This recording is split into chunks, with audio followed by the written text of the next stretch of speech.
අපේ ජීවිතේට එක දෙයක් සිද්ධ වෙනවා. ඒකට කියනවා චින්තිතම්පි විනාශති අචින්තිතම්පි භවති. සිතපු දේ සිද්ධ වෙන්නේ නොසිතපු දේ සිද්ධ වෙනවා. ඔයාලගේ ජීවිතේ අනාගතේ මොනවද වෙන්නේ කියලා ඇහුවොත් ඇත්තටම උත්තරයක් දෙනවා නම් දෙන්න සුදුසුම උත්තරේ තමයි අනාගතේ අපිට වෙන්නේ නොසිතපු දේ. ඔයාලගේ ජීවිතවල ඔයාලා කරන රස්සාවල් බලන්න. ඉස්කෝලේ යනකොට විශිෂ්ටත්ව පාස් වෙලා හිතපු රස්සාද දැන් ඔය කරන්නේ කියලා. ඉස්කෝලේ යනකොට විවාහ වෙන්න හිටපු කොල්ල කිල්ලොත් එක්කද දැන් විවාහ වෙලා ඉන්නේ කියලා බලන්න. මම අර මුලින් කිව්වි ආදරයක් සෙනෙහසක් තියෙනවා නම් හොඳට බණ ටික අහලා පින් අනුමෝදන් කරන්න කියලා. මේ නැති වෙච්ච කොල්ලට මං හරි ආදරෙන් හිටියේ. මම කුරුණෑගල යන්දන අසපීතින් ඔය ළමයා නිතර එනවා. ඒ ඇවිල්ලා හැම දෙයක්ම අහනවා. ස්වාමීනි මෙහෙමයි, ස්වාමීනි මෙහෙමයි. ඉතින් මම කියලා දෙනවා. නිතර එක වහන් නිසා මම සැරත් කරනවා හැම එකක්ම අහන්න එපා. පිරිමික් විතර තීරණය ගනි කියලා. නමුත් අර සංඝ ගෞරවය නිසා හැම දෙයක්ම අහනවා. ඊට පස්සේ සතියක් විතර නැවතිලා ඉඳලා පිරිත් පුහුණු වුණා. පිරිත් කියන හැටි. ඊට පස්සේ විවාහ වෙන්නත් කලින් ඇහුවා. යාළුගේ යාළු සම්බන්ධී ගොඩක් කාල තිබ්බ නිසා අපි ඒවට මුකුත් කිව්වේ නැහැ. උපදෙස් දුන්නා. උපදෙස් දුන්නේ ජීවිතේ ගිනි ගොඩක් කරගන්න නැතුව වාසය කරන්න හැටි. ඉතින් ඔය අතරතුර තමයි ඉතින් මෙයාලා විවාහ වුණා. විවාහ වෙලා ටික කාලයක් ඉතින් මේ රස්සාවල් කරගෙන මෙහිම ඉන්න අතරේ මරණයටපත් වුණා. ඉතින් මම ඒ දරුවාට ආදරෙන් සිනහසෙන් හිටපු නිසා මම මෙයාලා ආරාධනා කරන්නත් කලින් මං කිව්වා මට නිකන් මැරිච්ච මලකුණක් බලන්න එන්න බෑ. මම බණ කියන්නම් ඇවිල්ලා. මම පැයක්මාරක් බණ කියලා ඒ පින ඒ දරුවට අනුමෝදන් කරන්නම්. ඔයාලා බණ ඇහුවා හෝ නැතා හෝ මම බණ කියනවා කියලා ඒ පින මං අනුමෝදන් කරනවා. එතකොට එයා සූපත් වෙනවා. එයාගේ පරලෝ යහපත් වෙනවා. මේ දරුවාගේ මරණයට එක කර්මයක් විතරක් නෙවෙයි බලපෑවි. කිසි කෙනෙකුට ඇඟිල්ලක් දික් කරන්න බෑ. ඒ බිරිඳට මේ තරුණ වයසේම ස්වාමියා අහිමි වීමේ කර්මය. මව් ජීවත්ව සිටියේදී පුතා අහිමි වීමේ කර්මය. පියා ජීවත්ව සිටියේදී තමන්ගේ දරුවෙක් අහිමි වීමේ කර්මය. සහෝදරයා ජීවත් වෙලා ඉඳිද්දී තමන්ගේ අයියා අහිමි වීමේ කර්මය. බැඳපු නෝනගේ අම්මලා තමන්ගේ දියණියගේ ස්වාමියා අහිමි වීමේ කර්මය. ඊළඟට වාහනේ හැප්පිච්ච මිනිසයාට හිරේ විලංගුවේ වැටෙන කර්මය. ඔය ඔක්කොම එක තැනට සෙට් වෙච්ච තැන මේක සිද්ධ වෙන්නේ. ආඹු සිද්ධ වෙන්නේ මේවා.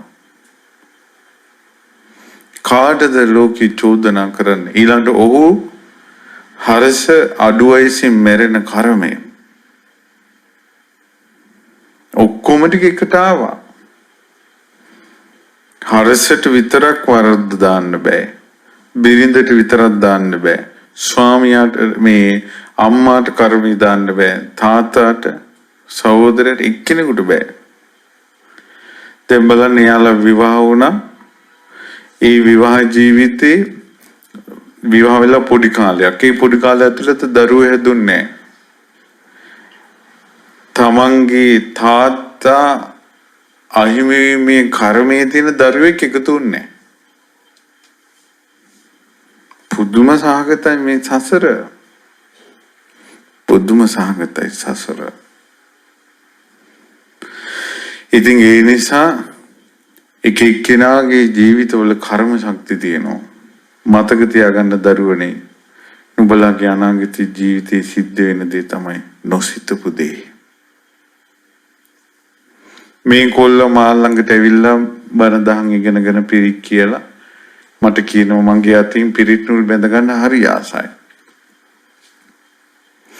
ඊට පස්සේ නමුත් කවදාවත් මේ කොල්ලට පිරිත් නූලක් බඳිද්දි තව අවුරුද්දකින් දෙකකින් මේ කොල්ලගේ මලගමේ හද්දුවේ බනට මට යන්න සිද්ධ වෙයි කියලා මම හිතුවේ නෑ. අන්න සනාතන ලෝදහම සිද්ධ වුණා. මොකද්ද සනාතන ලෝදහම? නොසිතූ දේ සිද්ධ වෙනවා. සිතපු දේ විනාශ වෙලා යනවා. ඉදිරියටත් ওই න්‍යාය තමයි. ඉදිරියටත් ওই න්‍යාය.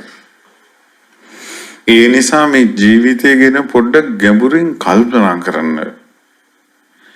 කෙනෙක් මැරුණාට පස්සේ නිකන් ඔහි වික්ෂිප්ත වෙලා තොත්ත වෙලා ඔහි එහෙම ඇවිදිනවට වැඩිය ජීවිතය ගැන පොඩ්ඩක් කල්පනා කරන්න. මේ තරුණ වයසේ මැරෙනකොට මේ මිනිස්සු මොනවද අරන් ගියේ? ඇඟේ ශරීරෙත් අත්හැරලා ගියා. ඒ කොල්ල හරි ආසයි මේ කොණ්ඩේ දික් කරන්න, කොණ්ඩේ වවන්න. ඉතින් කොණ්ඩේ වවන්න අරන් ගියාද දැන් කොණ්ඩේ? ආසා කරපුදී Tamanට රැකවරණේ හදලා දුන්නේ. ඊට පස්සේ කොල්ල හරි ආසයි වාහනේ නැගලා ඩ්‍රයිවිං කරන්න පුදුම ආසාවක් ඔය කොල්ලගේ තිබ්බා. ඩ්‍රයිවිං වලට. නමුත් අවසානයේදී Taman ආස කරපු දේම මරණී කැඳුවා. වාහනේට ආස කළා. ආස කරපු දේම මරණී කැඳුවා. දැන් අම්මලා අඬනවා. අම්මලා දරුවෝ හැදුවේ සතුට වෙන්නේ. ඒ කියන්නේ අපේ ජීවිතේට සතුටක් උපද්දවන්න ඕන. අපේ ජීවිතේ සනසවන්න ඕන කියලා. ඒ ජීවිතේ සතුට සනසවන්න ඕන කියලා හදපු දරුවා නිසාම දුක ඉපදුනා. මේ ලෝකේ යමක් ආසාවෙන් අපි අල්ල ගන්නවද? එයම දුක උපද්දවනවා.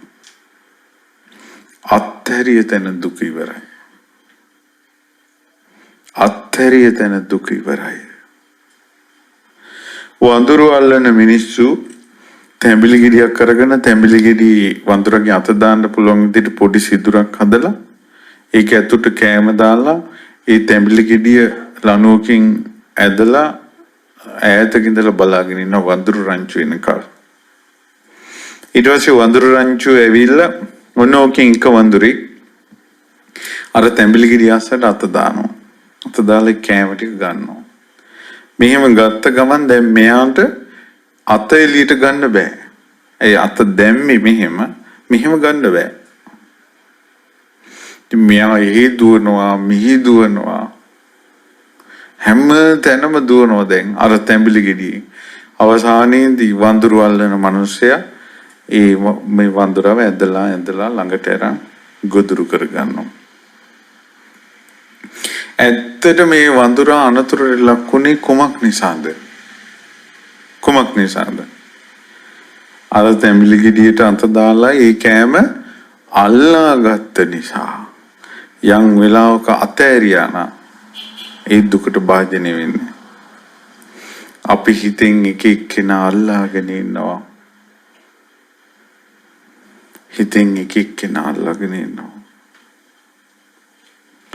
ඒ නිසා මේ ලෝකේ ගොඩාක් මිනිස්සු දුක කරගහ ගන්නවා. දැන් නම් මේ හද්දුහි බණ හරි කියනවා. අර කෝටි ගාණක් මිනිස්සු අසරණ වෙලා වෛරස් එකෙන් කොරෝනා වෛරස් වලින් අර එක රටක උපජනාධිපතිටත් හැදිලා ඇමතිවරුන්ටත් හැදිලා බෙහෙත් නැත.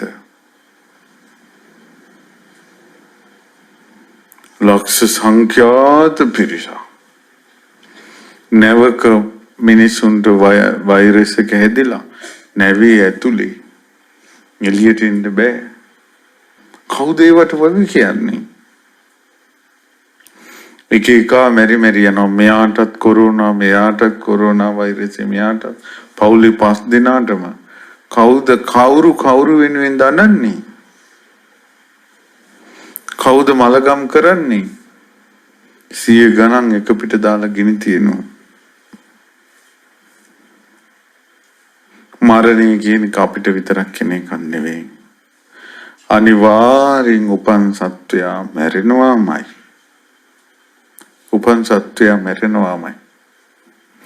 මං අද බනට කියලා දෙන්නම් මොලේ තියෙන කෙනෙක් ඉන්නවනම් කල්පනා කරන්න ක්‍රමයක්.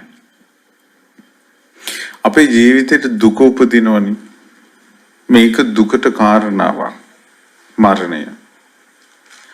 දැන් එතකොට අම්මා ශෝකේ දරා ගන්න බෑ. ওই සාමාන්‍ය ස්වභාවය අම්මලා. තාත්තලත් එහෙමයි, දරුවොත් එහෙමයි. සමහර අය දුක මිනිස්සු හිතන දුක පිට කරන්නේ කඳුලින්ම කියලා. කඳුලින්ම නෙවෙයි. අඬන්නේ නැතුව මේක ඇතුලේ පිච්චි කොච්චර මිනිස්සු ඉන්නවද? ওই ගෙවල් හැම එකම දුක හැම දුකක්ම කඳුලෙන් ඉවන්නේ එළියට. දරාගෙන ඉන්න ඇතුලේ පිච්චි. දුක ඇතුලේ දරාගෙන පිච්චි එන මිනිසුන්ට hina වෙලා ඉන්නවා. හැබැයි ඇතුලේ ගින්දර. ඉතින් කඳුලින් හෝ කොබලාගත්තොත් ඒ බලාගෙන හෝ මොනවා හරි කියා හෝ මිනිස්සු දුක් විඳිනවා. දැන් මෙහෙම ඉන්න කෙනෙක් ඔන්න ඉන්නවා. ඉන්නකොට එකපාරම කියනවාට මේ පිළිකාවක්. ආය ආතප්පාතක් නැහැ. මොකක් හරි සමාජ රෝගයක්. ආතප්පාතක් නැහැ. රෝගයක් ගැන කිව්වොත් දැන් කොරෝනා වෛරසය දැන් ඊ රටවල් කෙනෙකුට හිම්බිරිසාවක් ආවත් කිවිසුම කියන්නේ ඔවුන්ගේ ජීවිතේ සොලවන දෙයක්. නායෙන් හොටුවක් කිරනවා කියන්නේ ඔවුන්ගේ ජීවිතේ මරණය පෙරෙන දෙයක්. ඒ කොරෝනා වෛරසය තියෙන තැන්වල ඒ රටවල් වල දින් දුක කැඳුවා. දුක ඉදිරියේ ලෝක සත්‍යයන්ට නොවැළපෙනවා. ඊට පස්සේ මරණය ඉදිරියේ ආදරය කරන අය නැති වෙන ඉදිරියේ කර්ම විපාක ඉදිරියේ මේ ලෝක සත්‍යයන්ට නොවැළපෙනවා. දරුවනේ පින්වතුනි මං අද කියලා දෙන්න කල්පනා කළා අඬන්නේ නැතු ඉන්නේ කොහොමද? වැළපෙන්නේ නැතු ඉන්නේ කොහොමද? මොකද ඔයාලත් අනිවාර්යෙන් වයසට යනවා. අපි දන්නේ මෙතන ඉන්න කී දෙනෙකුට තව අවුරුදු 5කින් 10කින් පිළිකා හැදෙයිද කියලා අපි දන්නේ. සමහර වෙලාවට අපි දන්න සිද්ධි තියෙනවා. හද්දුහේ බන කියලා යද්දින් ආම්දුරු ඇක්සිඩන්ට් වෙලා මැරෙනවා අපවත් වෙනවා. මම කියවනේ ඔයාලට එක වාක්‍යයක් අනාගතේ ඔයාලට මොකද්ද වෙන්නේ කියලා කවුරු හරි ඇහුවොත් ඒකට කියන්න සුදුසුම වචනේ මොකද්ද? නොසිතූ දේ. මරණය කියන්නේ මොකද්ද කියලා කවුරු හරි ඇහුවොත් ඒකටත් උත්තරයක් තියෙනවා. ඒ තමයි කවදා හරි කොතනක හරි කොයිම ආකාරයකින් නොසිතූ වෙලාවක සිද්ධ වෙන එක. කවදා හරි කොතනක හරි නොසිතූ ආකාරයෙන් නොසිතූ විදිහට සිද්ධ වෙන දෙයක් මරණය. ඔයාලගේ මගේ අපි කට්ටිය කොහොම හිතන්නේ එක්ක ගෙදර ඉඳලා අවසන් හුස්ම හෙලන්න. එක්ක ලෙඩ ඇඳේ ඉඳලා බට ගහගෙන අවසන් හුස්ම හෙලන්න. පිරිත් හඬ ඇහෙද්දී අවසන් හුස්ම හෙලන්න තමයි පැලෑන් එක. නමුත් මරණය කියන්නේ නොසිතූ දවසක නොසිතූ වෙලාවක නොසිතූ මොහොතක නොසිතූ ආකාරයකින් සිද්ධ වෙන එකක්.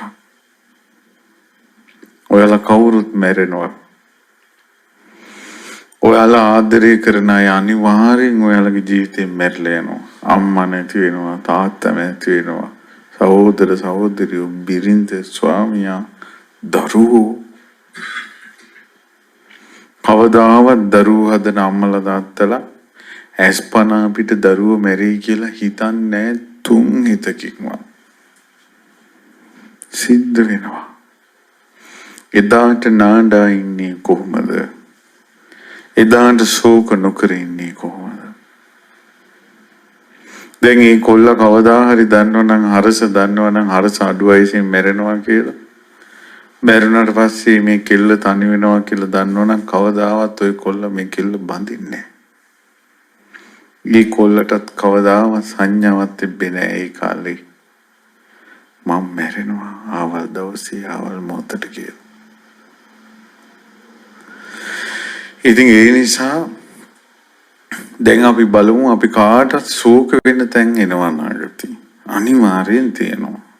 දැන් කොහොමද හිත හදාගන්නේ?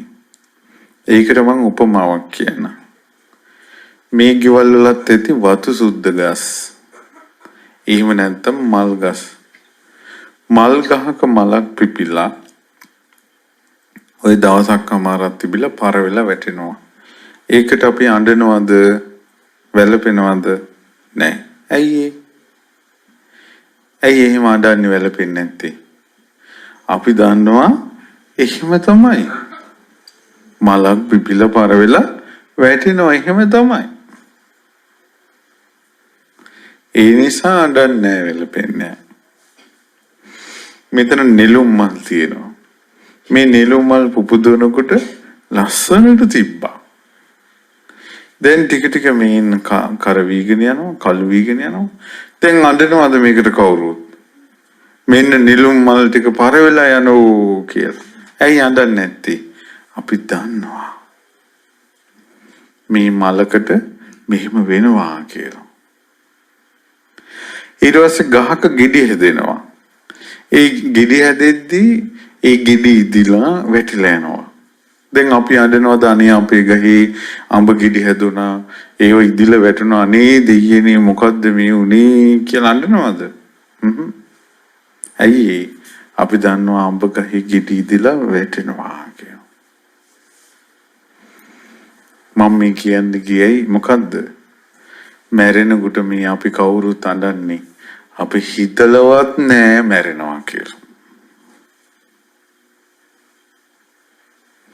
මල් ගහක් තරම්වත් හිතලා නෑ මැරෙනවා කියලා.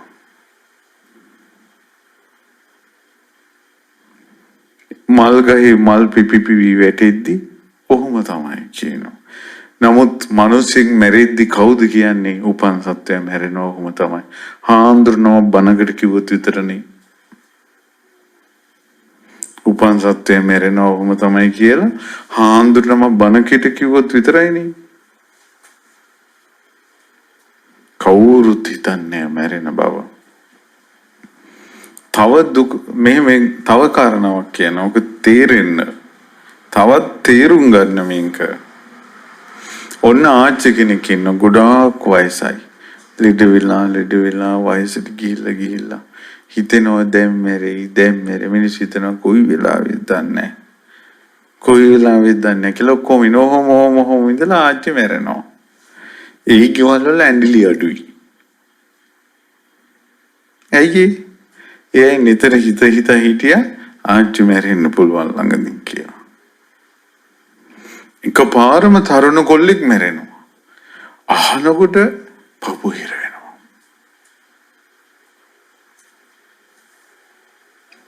දැන් මේ සම්බන්ධයෙන් තියෙන නීති කටයුතු කොහොමද කියලා මේ දුව මගෙන් කෝල් කරලා ඇහුවා.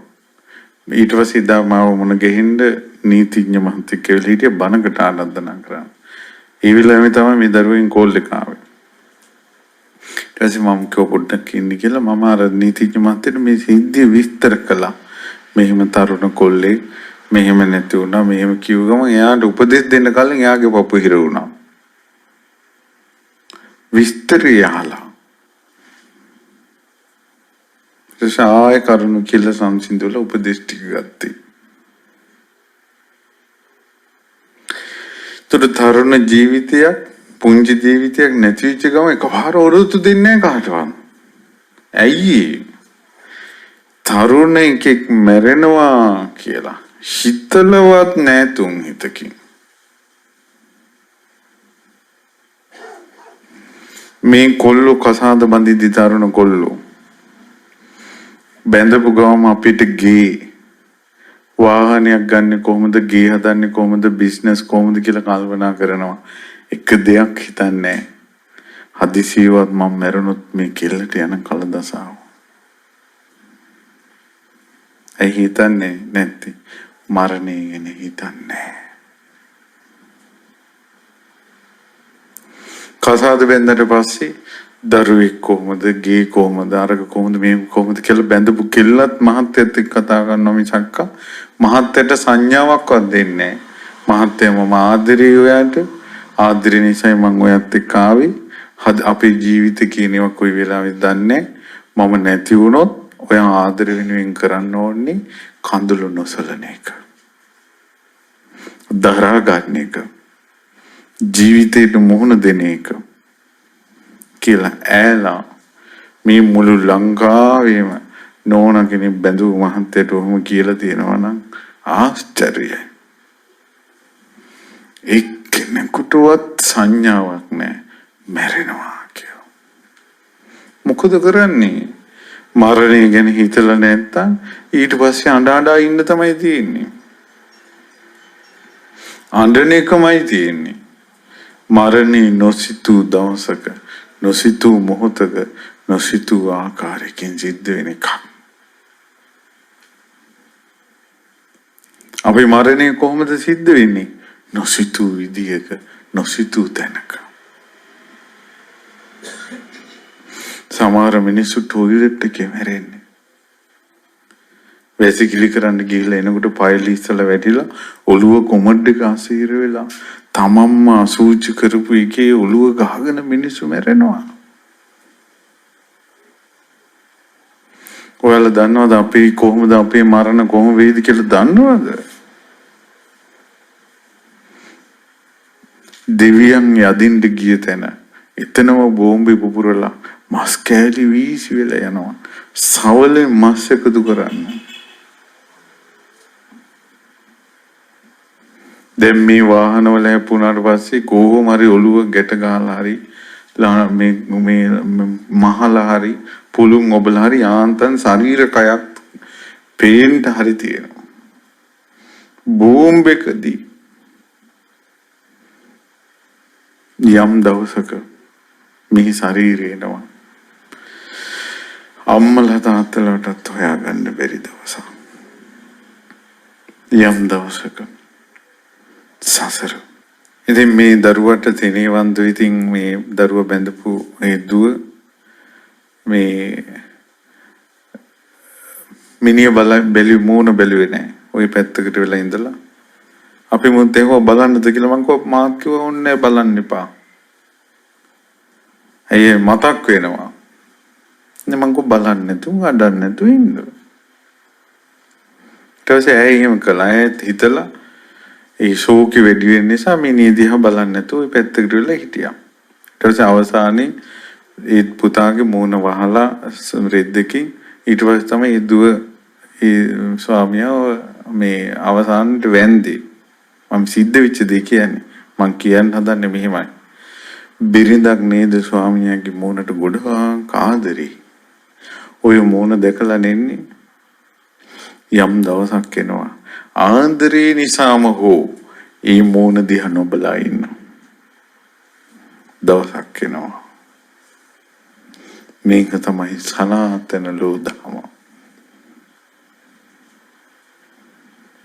සනාතන ලෝධම. කල්පනා කරන්න පින්වත්නි, පින්වත් දරුවනේ කල්පනා කරපළා මේවා. යම් දවසක් මෙහෙම වෙනවා කියලා.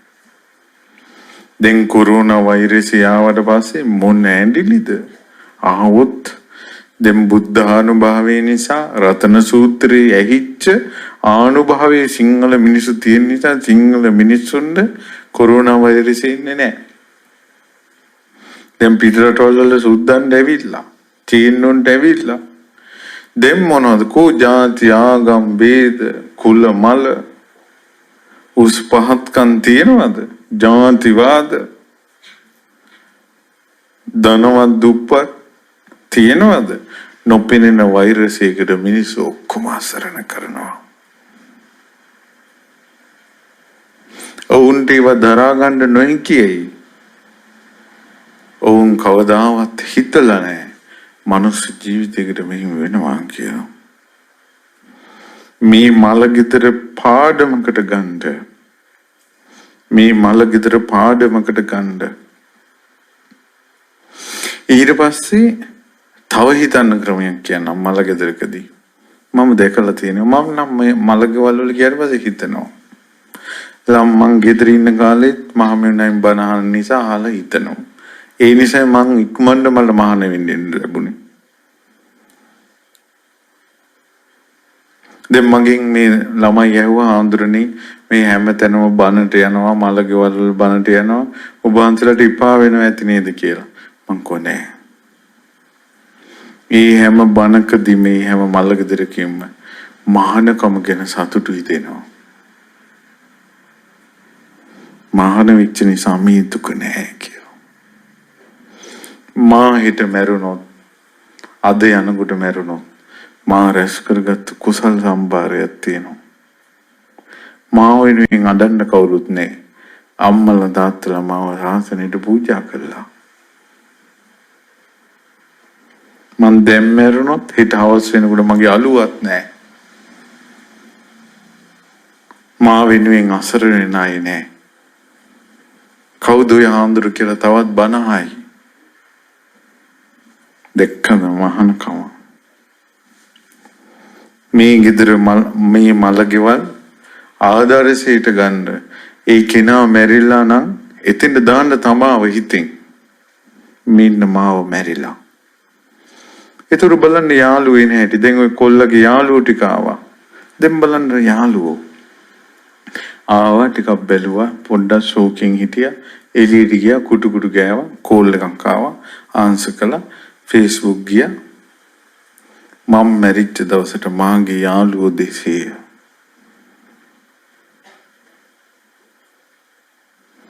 ඊට පස්සේ බලාගෙන ඉන්නවා බලනකොට අම්මා ඔන්න සී කල්පනාවක් නැහැ කල්පනා කරන ඕන්න මම මැරිච්ච දවසට අපේ අම්මගේ සිහියක් නැහැ මල ගෙදර එකෙකුට සිහියක් එන මිනිස්සුන්ට වැඳලා කතා කරන්න සිහියක් දැන් තමන් කල්පනා කරනවා ඊට පස්සේ බලනවා අනේ යාළුවෝ ටිකක් රැවෙලා කැරම් ගහනවා මා මල දවසට මාගේ යාළුවෝ එළියේ කැරම් ගහනවා තව බලනවා ඕන තව කට්ටියක් අයියාගේ අරක කොහොමද මේක කොහොමද මේ අහවල් මේක මොකද්ද බැංකු පොත මොකද්ද මේක මොකද්ද ඕන කට්ටිය කතා වෙනවා එතකොට තමන් නෝනින් විමසනවා මා මල දවසට මා අතහැරපු දේවල් ගැන අන්න අය කතා වෙනවා ඕවා කල්පනා කරනකොට එපා වෙනවා පින්වත්නි මේ සසර එපා වෙනවා මොකද්ද මේ කියලා මල ගෙදරක හතර පැත්ත ඉඳලා කැරම් ගහනවා හතර දිනක් නැතම් බූරුව ගන්න ඕම්බි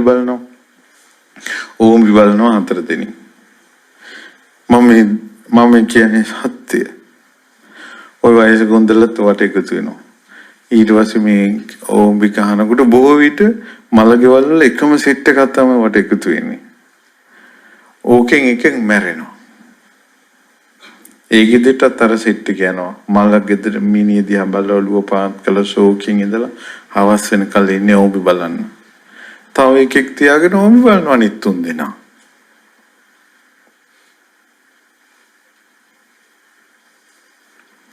ඕකයි වෙන්නේ මල ගෙදරක ගිහිල්ලා ඒ වැතිරිලා ඉන්න මිනිහට තමාව දාලා බලන්න තමයි ඊට පස්සේ එයාගේ යාළුවෝ එයාගේ ඥාතීන් හැසිරෙන විදිය බලන්න තමන්ගේ යාළුවෝ තමන්ගේ ඥාතීන් තමන්ගේ මලගමේදී එසේය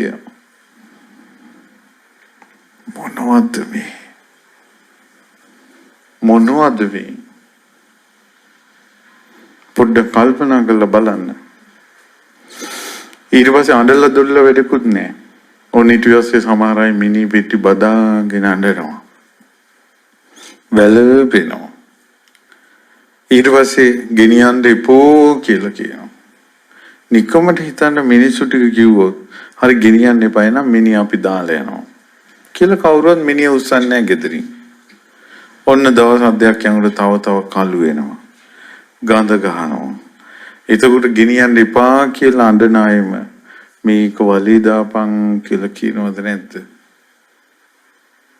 අවුරුදු 18ක කොල්ලෙක් මලා මාසයක් විතර ඒ කොල්ලා අසනීපෙලා ඉඳලා මැරුණේ. ඉතින් ගෙදර අයට දරා ගන්න බැ කෑ ගහනවා මිනිහ බදාගෙන අඬනවා. එයාගේ ලෙඩි උග්‍ර අසනීපයක්. මිනිහ ගෙනාපු දවසේ ඉඳලා සැර වෙනවා ටික ටික. හමාසේ සැරව පිරෙනවා. මිනිසුන්ට පේන්න. අද හවස ගෙනාවේ අනිද්දා මලගම ගත්තේ. උදේ වෙනකොට තව සැරව 10 වෙනකොට තව සැරව 12 වෙනකොට අම්මම කිව්වා ඉක්මනට වලේ දාමු කියලා.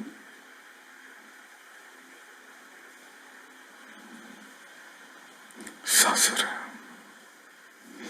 සංසාරේ උමයි. ඒ නිසා අපි දැන් ඔය හරි ඔහොම හිටියා.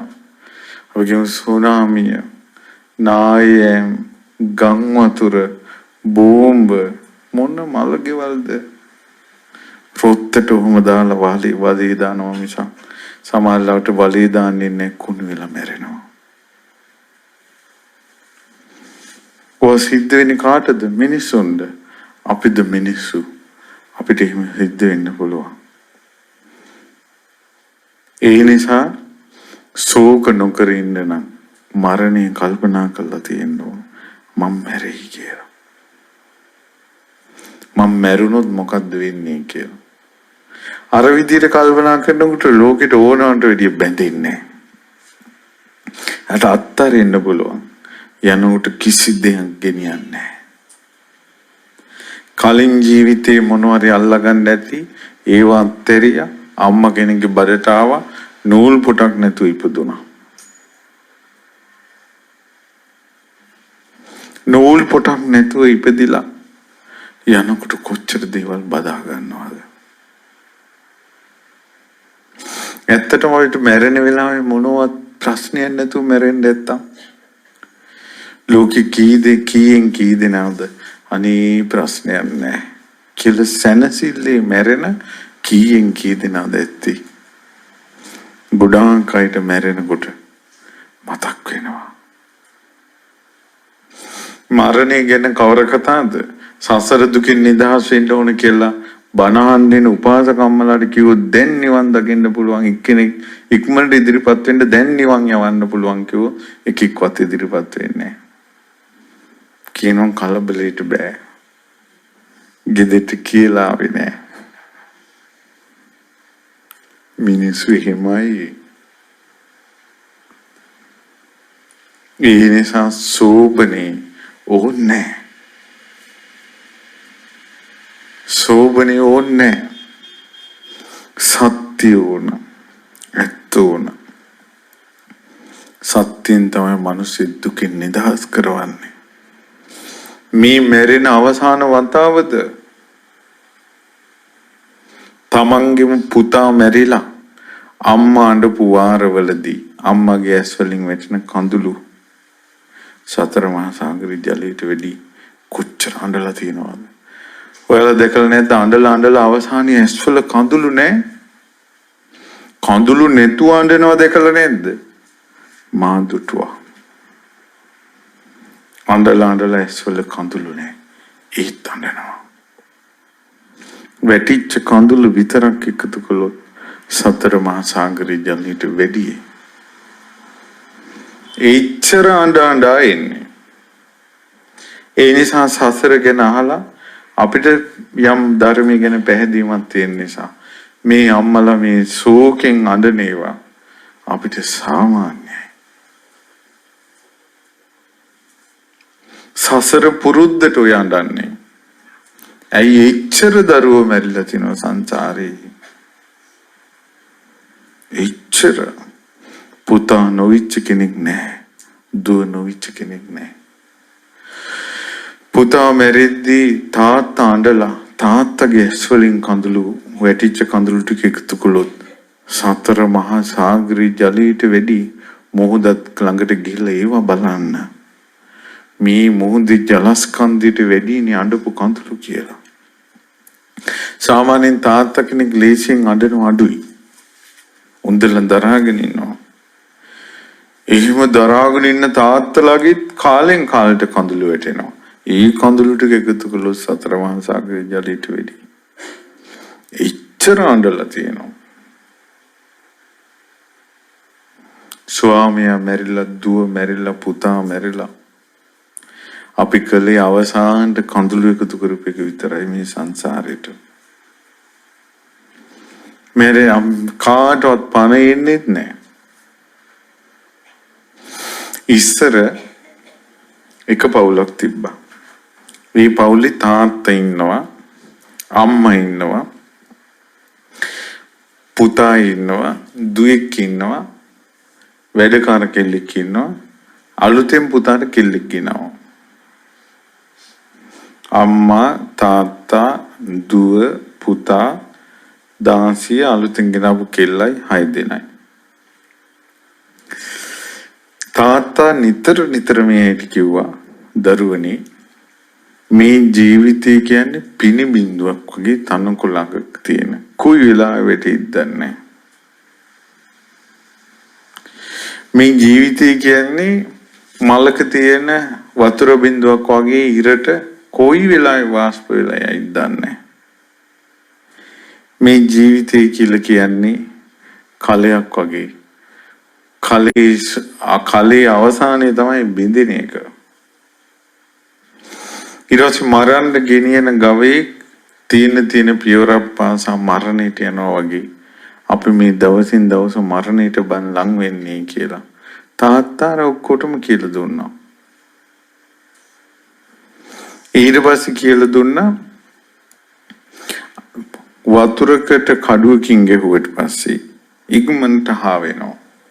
වතුර ඉරක් ඇඳොත් එහෙට වෙලාවක් තියෙන්නේ අපේ ජීවිතේ වතුර ඇඳ ඉරක් වගේ. උපන් සත්වය අනිවාර්යෙන් මැරෙනවාමයි. ලෞතුරා සම්බුදුරුවත් පිරිනවන් නොපා ඉඳලා නැහැ, පිරිනවන් පෑවා. රහතන් වහන්සේලා පිරිනවන් පෑවා. රජ සිටු මැතිවරු මරණයටපත් වුණා. ඒ නිසා අපි මැරෙනවා කියන එක උඹලා නිතර කල්පනා කරපන්ලා කියලා දැන් තාත්තා ගෙදර ඔක්කොටම කියලා දුන්නා. මොනවාරි ප්‍රශ්නයක් ආපු ගමන් හිත හදාගන්නේ අපි කවදා හරි මැරෙනවානේ, මොකට නම් මේ වගේ ඉල්ලෙනවද? හැම වෙලාවෙම ප්‍රශ්නයකට උත්තරයක් විදිහට මරණය ගන්නවා. දැන් ඇත්තටම බලන්න ඔයාලගේ ප්‍රශ්න හැම එකක්ම තියෙනවා මැරෙන්නේ නැහැ කියන තැන ඉඳලා ඔය හැම ප්‍රශ්නයක්ම තියෙනවා. මැරෙනවා කියන එක හිතුව ගමන් ප්‍රශ්නේ විසඳෙනවා. දැන් මේ අම්මා මොන දුක හරි විඳගෙන මේ අම්මත් මැරෙනවානේ. ඒතරේ අම්මා හිතුවනම් මේ දරුවත් මැරුණා, මගේ දරුවෙකුත් මැරුණා නම් ඉතින් මටත් ආයුෂ අඩුයි, මාත් කොයි වෙලාවෙ හරි මැරෙනවානේ. ඒතරේ හිතට එන දුක් ගින්දරක් හරි මරණය වෙනකල් විතරයිනේ කියලා හිතපු ගමන් අර දැඩි ෂොක් එක නැති වෙලා යනවා. හිතන්න ඕන. අනින් මිනිසුත් කල්පනා කළා නෑනේ මරණයක් ගැන. එතකොට අනේ දර දුකට උඹටත් ඇඬෙනවා අපිටත් ඇඬෙනවා කියලා ඔළුව අත ගගා දුකම සිහි කරනවා. අක්කා මේ සංසාරේ හැටිවම තමයි. මරණේ නෙවෙයි පුදුම අපි ජීවත් වෙලා ඉන්න එකයි. අර බලන්න අර වෛරස් එකෙන් මේ කොච්චර දහස් ගාණක් මිනිස්සු මැරිලා යනවා. නොසිතු වෙලාවක පොඩි මිනිස්සු වයසේ තරාතිරමක් නැහැ. මේ ළමයා ගෙනාවු කර්ම ශක්තියක් තියෙනවා. ඔයාට පුතා වෙලා ඉපදුනාට ඒ ළමයා වෙනම ලෝකෙකින් ඒ ළමයාගේ කර්මයක් කරන් ආවා. මේ අතේ උනත් ඇඟිලි 5 විදියක්. ගෙදරක දරුවෝ 3 දෙනෙක් වුණොත් 3 විදිහක්. හිතන්නකො එක වගේ දරුවෝ කොහෙද ඉන්නේ කියලා. ගෙදරක 5 දෙනා 5 විදිහක්නේ. එක එක්කෙනා ගෙනාවු කර්ම තියෙනවා. ඔන්න ඕවා කියලා දුකෙන් ඉන්න මිනිස්සෙක්ගේ හිතක් හදන්න එකෙක් නෑ ගම්වල. අඬන එකට ඔළුව අතගගා ඒකටම සපෝට් එක දෙනවා. ජීවිතේ ඇත්ත කියලා දෙන්නේ මොනවා කරන්නද? කවුරු හරි ගෙදරක නාඩා හිටියොත් ඒක තමයි ගමටම ප්‍රශ්නේ ඊළඟට. ඒකගේ හිත ගලක් වගේ තෙත් ගතියක්වත් නැහැ. ඇහින් කඳුලක්වත් වැටුන්නේ නැහැ කියනවා. කඳුලටම ප්‍රශංසා කරනවා. කඳුලට ආශා කළා, කඳුලට ප්‍රශංසා කළා. කඳුළු වැටෙන ලෝකෙටම යනවා. ඒ නිසායි මේ මිනිසුන්ගේ ඇස් වලින් වැටෙන කඳුළු නවත්තන්න බැරි. කඳුලට ප්‍රශංසා කළා සසරි. මල ගෙදරක විශේෂ අංගයක් විදිහට දකිනවා අඬන එක. කොතනකවත් සත්‍ය නැහැ. මේ තමයි ලෞතුරා බුදුරජාණන් වහන්සේගේ ධර්මය. අඬන්නේ නැතුව ඉන්න එක. ඊට පස්සේ මේ දැන් උනාර තාත්තා මේ මහ බෝධිසත්වයෝ තාත්තා දෙ මේ කිව්වට පස්සේ ගෙදර ඔක්කොම හිතනවා ඒක. හිතුවට පස්සේ ඔහොම හිටියා. ඔන්න දැන් පුතයි තාත්තයි දෙන්න හේන කොටන්න ගියා. හේන කොට ඉන්නකොට පෙරලපු හොස්පිටල් එකක් ඇතුලේ හිටපු විෂ ගෝර නාගී දෂ්ට කළා පුතාට. පුතා එහෙම කඩාගෙන වැටුණා. එහෙම කට දෙපැත්තෙන් පේනාව. තාත්තා දැක්කා මෙයාව කඩාගෙන වැටෙනවා. ඉක්මනට ළඟට ආවා. පුතා අතට ගත්තා. එහෙම ඔළුව කඩාගෙන වැටෙනවා. පෙනත් එක්ක පුතා මැරුණා. එක හුස්මක් ඇලුවා. දරු දුකට එක හුස්මක් ඇලුවා. ඇස් දෙක පියාගත්තා. හිත හදාගත්තා. උස්සගත්තා. ගහක් යට තිබ්බා. රෙද්දකින් වැහුවා. ආයෙත් කුඹුරු කෙටුවා. එතනින් මිනිස්සෙක් කියනවා උඹ අපේ ගෙවල් පැත්තෙන් යනද? ඔව්. අපේ උන්දට කියපන් අද එක බත් එකක් ගෙන්න කියලා. සුදු ඇඳගෙන ඉන්න කියපන් කිව්වා. මේක ඇත්තටම සිද්ධ වෙච්ච දෙයක්. මෙහෙම ඒවා වෙන්න පුළුවන්ද කියලා කෙනෙකුට හිතෙනවා නම් ඒකේ අර්ථය තමයි තමන් ජීවිත අවබෝධය ගැන හිතන්නේවත් නැති කෙනෙක්. ජීවිත අවබෝධය ගැන මරණය ගැන හිතන්නේවත් නැති කෙනෙකුට මම මේ කියන කතාව සුරංගනා කතාවක්. ඒ වුණාට මේක ඇත්තම කතාවක්. ඕන අම්මට පණිවිඩය ගිහිල්ලා කිව්වා. කිව්වට පස්සේ අම්මා කිව්වා එක බත් එකක් ගේන්න. එහෙනම් එක්කෙනෙක් නැහැනේ. කවුද කිව්වේ කිව්වා. තාත්තා. එහෙනම් මගේ පුතා. කොහොමද එන්නේ කිව්වේ? සුදු ඇඳගෙන. හිතුවා අනිවාර්යෙන් පුතා මැරිලා. එහෙම හුස්මක් ඇලුවා. දරු දුකට. ඇස් දෙක පියාගත්තා. නිත හදාගත්තා. කෙල්ලන්නේ කො යමල්ලා. ඔක්කොම දැන් තියෙන සලු පොටක් කරේ දාගෙන යනවා. යනකොට මිනිහේ තියෙනවා වට කරගත්තා.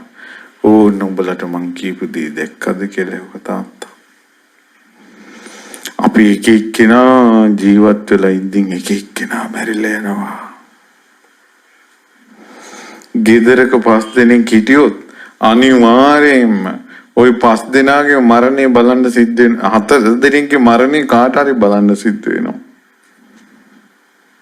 අවම සමහරවට 5 දෙනාගේ මරණය 5 දෙනාටම බලන්න බෑ. 5 දෙනාම එකවර මැරෙනවා. අපේ යාළුවන්ගේ නෑදෑයන්ගේ එක අපි මේ වාසය කරනකොට යම් දවසක අපිට දවසක් එනවා අපි ආදරය කරන සෙනෙහසක ඉන්න හිතවත් එක එක්කිනා මෙරි මෙරි යනවා. අලුත් අය එකතු වෙනවා. පරණ අය මෙරි මෙරි යනවා. හොඳට කල්පනා කරන්න. ඊට පස්සේ මම උඹලට කිව්වේ ඕකයි කිව්වා. දැන් සෝක කිරීමට කාලය නෙවෙයි. මම කියපු ධර්මයේ ඇත්තයි කියලා සිහි කරන්න කාලයයි. ඔක්කොම ටික එකතු වෙලා දර ගොඩක් ගහලා මිනිහේ තියලා එහෙම ගිනි තිබ්බා. ඇඬිලි නෑ. සක්දිවිඳුගේ ආසනේ උණු වුණා. සක්දිවිඳුගේ ආසනේ උණු වුණා. අඬන්නේ නැති මල ගෙදරක්. අඬන මල ගෙවල් පුතා නිසා අම්මලා අඬද්දි, පුතා නිසා තාත්තලා අඬද්දි, ස්වාමියා නිසා බිරිඳ අඬද්දි, ඒ වගේම මේ දෙමව්පිය නිසා දරුවෝ අඬද්දි නෙවෙයි මේක සිද්ධ වුනේ. නාඩන මල ගෙදරක්. අඬන්නේ නැති මල ගෙදරක් නිසා සක්දිවිඳුගේ ආසනේ උණු වුණා. සෙනකින් දුටුවා. සක්දිවිඳු ඉන්නේ මේ පෘථුවියේ ඉඳලා කිලෝමීටර 8,40,000ක් උඩින් විමානේ තියෙන. සක්දිවිඳුගේ යොදුන් 84,000 කිලෝමීටර 8,40,000ක් උඩින් සක්දිවිඳුගේ විමානේ තියෙන. ඊ විමානෙට පෙරුණානේ කිලෝමීටර 8,40,000ක් යට පොළවේ සිද්ධ වෙන පුංචි සිදුවීමක්. ඉතින් සෙනකින් ඇවිල්ලා බ්‍රාහ්මණ වෙසින් ඇවිල්ලා අද කට්ටියම එකතු වෙලා දඩේමක් හදාගෙනනේ ගිනි තියනවනේ කිව්වා. ඒකම මෙහෙ දඩයක් නැහැ. එහෙනම් මේ ගිනි තියන්නේ මිනිස්සු මේ මිනිස්සුක් මැරිලා ඕ මැරිලා කිව්වා. ඉන් කවුරුත් දන්නේ නැහනේ. එහෙනම් ඔයාලගේ පවුලට සතුරුකම් කරපු සතුරෙක් මේක මැරේවා කියලා හිතා ඉද්දි මේක මැරිලා සන්තෝෂෙන් ඉන්නව නේද කිව්වා. අනේ එහෙම නෙවෙයි. එන ඔබ කවුද? මං තාත්තා. මම තාත්තා. ඉතින් ඇයි අඬන්නේ නැත්තේ? ඊට පස්සේ කිව්වා මගේ දරුවා මට ගොඩාක් ප්‍රියමනාපයි. මම හරියට දැක්කකව සර්පයෝ. දැන් මේ හේනගෙන ඉන්නේ. මම දැක්ක හරපියෝ හැව ඇරලා යනවා. ආයෙත් හැව අරිනවා යනවා. හැව ඇර සර්පය යනවා වගේ අපේ ජීවිතේට මේ ලැබිච්ච එක හැවක් තමයි මේ ශරීරය. මේක අත්හැරලා යනවා. සර්පයා හැව අත්හරිනවමයි. ඒ නිසා සර්පයා හැව අත්තරිති අත්තරින් දෙපා හැව අත්තරින් දෙපා කියලා ඇඬුවා කියලා තේරුමක් නැහැ. ඒ නිසා මං අඬන්නේ කිව්වා. ඊට පස්සේ අම්මා දිහා බැලුවා. ඊට පස්සේ අම්මා දිහා බැලලා ඔය කවුද? මං අම්මා. මං කිය අම්මෝ තාත්තා කෙනෙක් නම් හිත දැඩි නිසා නාඩ ඉන්න පුළුවන්. අම්මා කෙනෙක් කියනකොට අම්මගේ හිත මොනදුයි? පුතාගේ වියෝයෙන් අම්මගේ ඇස් වලින් කඳුළු වැටෙනවා කියන එක ලෝක ස්වභාවය. ඔබ කුමක්ද මේ අඬන්නේ නැතුව ඉන්නේ? වද දුන්න දරුවෙක්ද කියලා ඇහුවා. ප්‍රියමනාප දරුවා. මං අඬන්නේ නැති හේතුවක් නිසා ඒ තමයි මං අඬන්නේ කියාට ඇහෙන්නේ නැහැ. මං වැළපෙන එක යාට ඇහෙන්නේ නැහැ. මං අඬන එක දැන් මේ අම්මා කොයි දීපංකරේ දිව්වත් ඒ පුතා දන්නේ නැහැ ඒක. එයා වෙනුවෙන් ඒක කරනවා කියලා. අපි එක එකව කී අඬනවනේ මිනිහ වටේ. ඇත්තටම එයාට ඒක ඇහෙන්නේ නැහැ. එයාට ඒක දැනෙන්නේ නැහැ. අඬන්නේ මේ පණ පිටින් ඉන්න අයට ඇහෙන්න. උන් ජීවත් වෙනවනේ. මං අඬන්නේ කිව්වා මේව ඇහෙන්නේ නැති නිසා. තව එකක් තියෙනවා කිව්වා මේ දරුවා මට ලැබුණේ මෙහෙම කිව්වා. ඊට මං දරුවෝ ගැන හිතා එහෙම හිටියේ නෑ කිව්වා. අපි විවාහ වුණා දරුවෙක් බඩට ආවා. තුට අහවල් ලෝකෙන් අහවල් පුතා අහවල් විදියට මගේ බඩට එන්න ඕන කියලා මම පැතුවේ නෑ. නොදන්නවා බඩට ආවා. නොදන්නවා තමයි බඩට ආවේ. නොදන්නවා ගියා. දැන් ඔන්න අපි මේ බණ කීකේ ඉන්නවා. එනකොට කවුරු හරි පල්ලෙන් යන මිනිස්සි මෙහෙම ඇවිල්ලා එනවා. ඇවිල්ලා රවුමක් දාලා යනවා.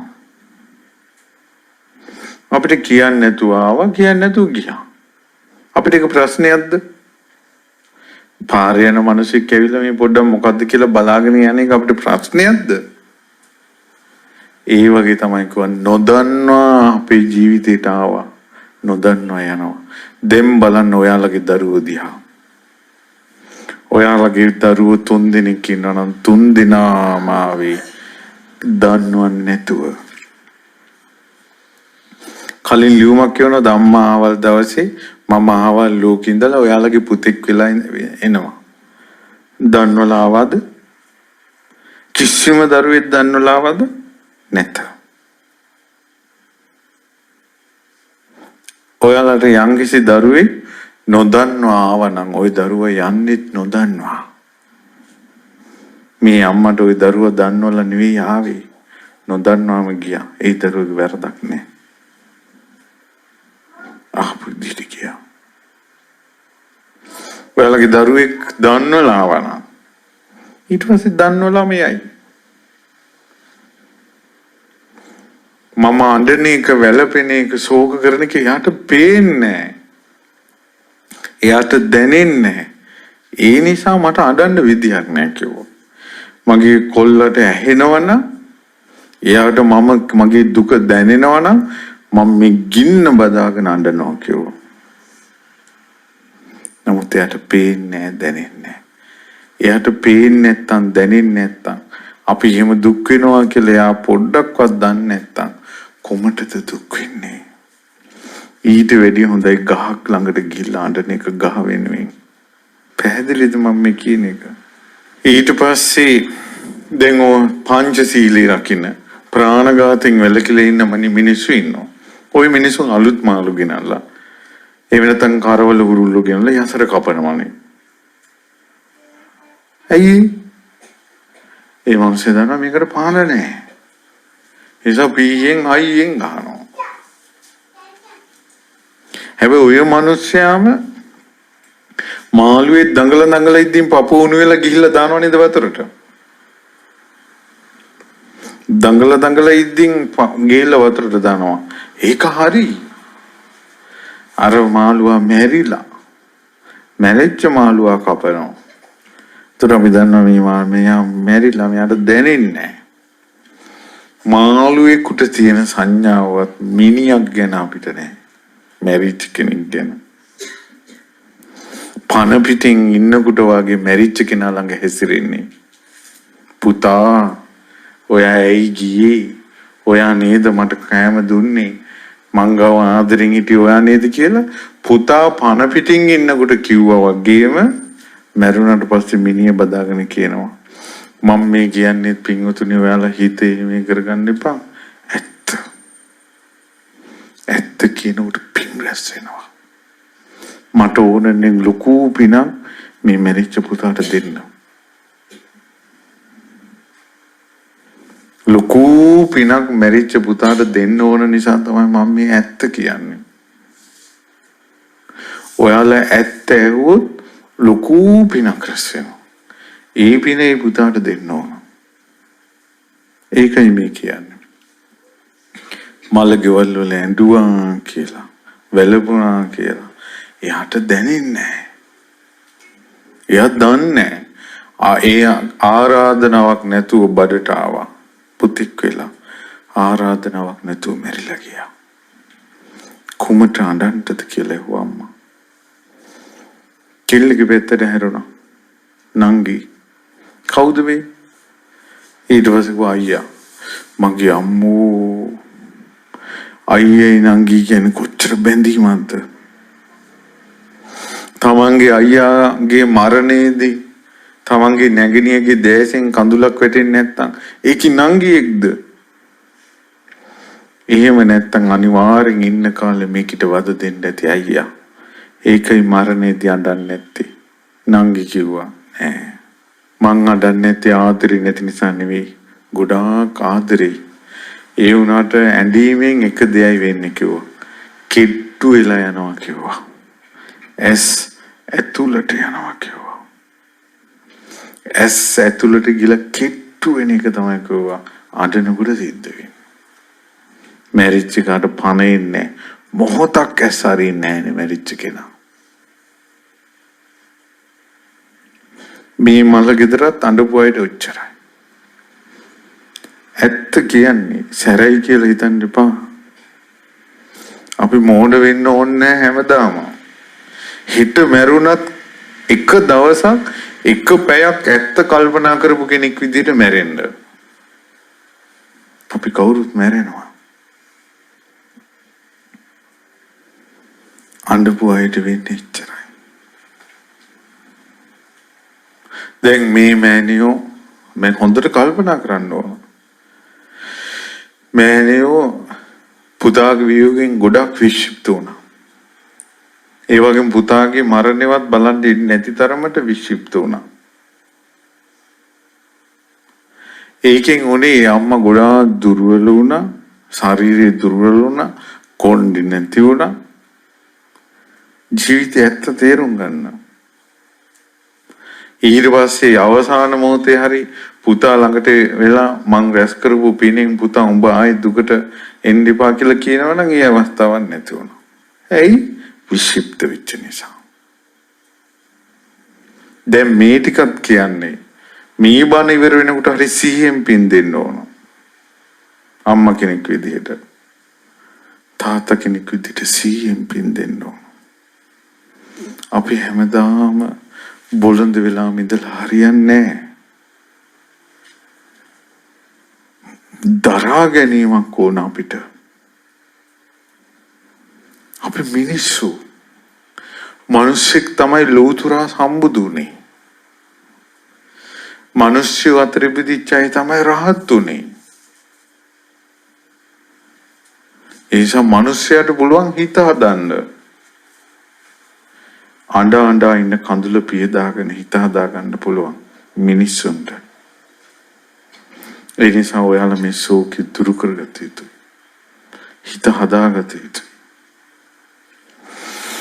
ඇඬුවාට පස්සේ වෙන්නේ ගොඩාක් කිට්ටු වෙලා ඇස් යට යන එක විතරයි. එයා මොහොතක්වත් ඇස් අරින්නේ නැහැ. තප්පරයක්වත් ඇස් අරින්නේ නැහැ එයා. ඊට පස්සේ ඇහුවා අනිත් එක්කෙනා කවුද? මගේ ස්වාමියා මම බිරිඳ කිව්වා.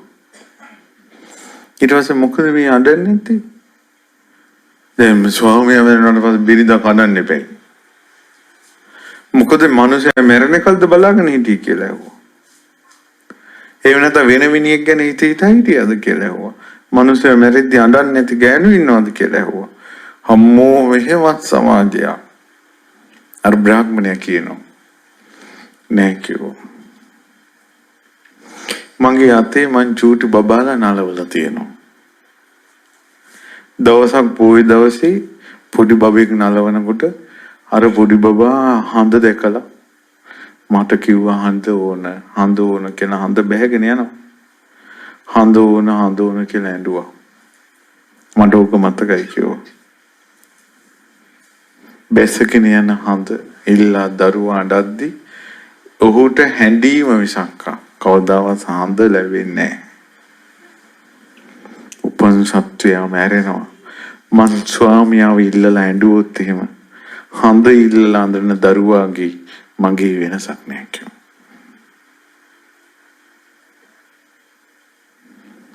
මන් නිසා මොහොතක්වත් ඔහු ඇස් අරින්නේ නැහැ කිව්වා. මන් නිසා මොහොතක්වත් ඔහු ඇස් අරින්නේ. ඒ නිසා මං අඬන්නේ නැහැ කිව්වා. ඊට පස්සේ දාසිය දිහා බැලුවා. කොච්චර කාලයක්ද මේ ගෙදර දාසකම් කරන්නේ? උපන්දා ඉඳලා.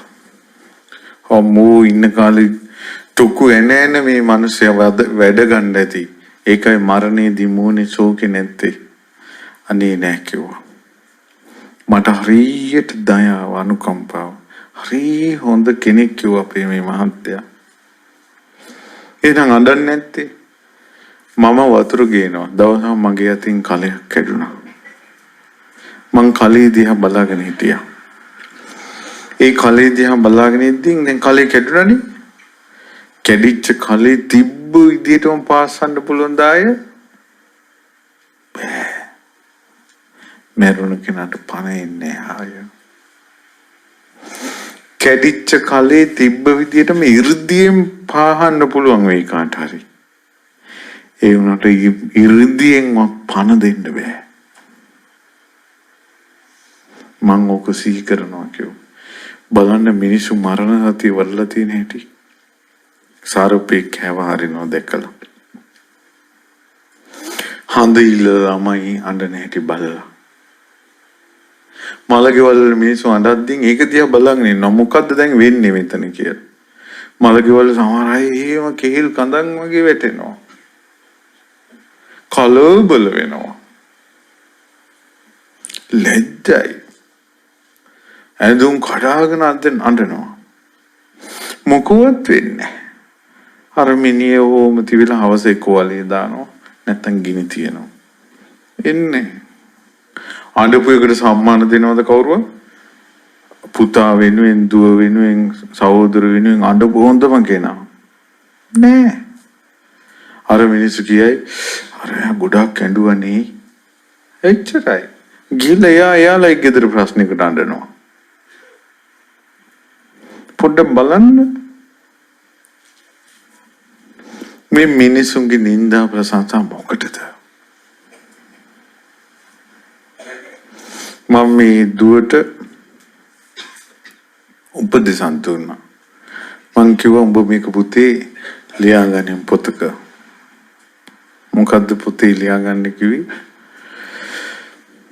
සමාජෙන් නින්දා අපහාස කෙරෙවුම් අනාගතේ දැන් ඒ හැම වෙලාවකම ලියන්න මිනිහා නැති වෙච්ච මට ආය මොන දුකක්ද? මම මේ දුකෙන් නිදහස් වෙන්න ඕන. දුට අනිත්‍යයි බානෙද්දි දොස් කියන්ති තියෙන සම්පත් නැති වෙද්දි වස්තුව නැති වෙද්දි හැම වෙලාවෙම හිතනවා මිනිස්සුත් මට නැති වුණා. මේව නැති වෙනවා සාමාන්‍ය. ශෝක කරන්නේ බැලපෙන්නේ. එතකොට අර ලෝකෙන් එයා වෙනස්. නියසිලට ගත්ත පස්පිට වගේ. මේ හිරාන් හරස පුතා අනිත් තරුණ කොල්ලන්ගෙන් වෙනස් වෙච්ච නිසායි මම මේ බනට මේ වැඩි. සාමාන්‍යයෙන් මම ගොඩක් බන වලට වදිනවා අඩුයි. මම ඉගෙන ගන්න හාන්තුරුනවා. මම ගොඩක් ඉගෙන ගන්නේවට ජීවිතය යොමු කරන්නේ. අනෙන් කොල්ලෝ වගේ නැතුව සංඝයා ඇසුරු කරපු නිසා. ජීවිතේට විසඳුම ධර්මයෙන් හොයපු නිසා. කරදර කංගටළු වෙද්දි කට්ටිය කියලා තියෙනවා ඕනියම් කළා ඇති අරක කළා ඇති මේක කළා ඇති කියලා. අනේ මෙයාට කියලා නෝනා අපි කරපු දේවල් අපිට අපේ සංසාරේ හැටි උපන් සත්‍ය කොහොමදත් මැරලා යනවා. අපි යන් මේ රුවන්වැලිසෑයට. ගිල රුවන්වැලිසෑයට වැඳ පිරික්කි කිය ඉඳලා තියෙනවා. උපන් සත්‍ය කොහොමදත් මැරෙනවා. අඩු වයසෙන් මැරෙන්න ආපු කෙනා කොහොමදත් අඩු වයසෙන් මැරෙනවා. දේවාල ගානේ ඇවිද හදිහුණියන් කප හිටියානම් මිත්‍යා දෘෂ්ටි ඉතුරු වෙනවා. දැන් මෙයා අඩු වයසෙන් මැරුණා. නමුත් මහසෑයේ වැඳපු පින් ටික තියෙනවා. මල් පූජා කරපු පින් ටික තියෙනවා. එතෙන් වෙලා පිරික් කියපු පින් ටික තියෙනවා. පහම් පත්තු කරපු පින් ටික තියෙනවා. බුදුන් දකින්න ගිය ගමනේ පින් ටික තියෙනවා. අනිත් කොල්ලන්ගෙන් මේ කොල්ල වෙනස්.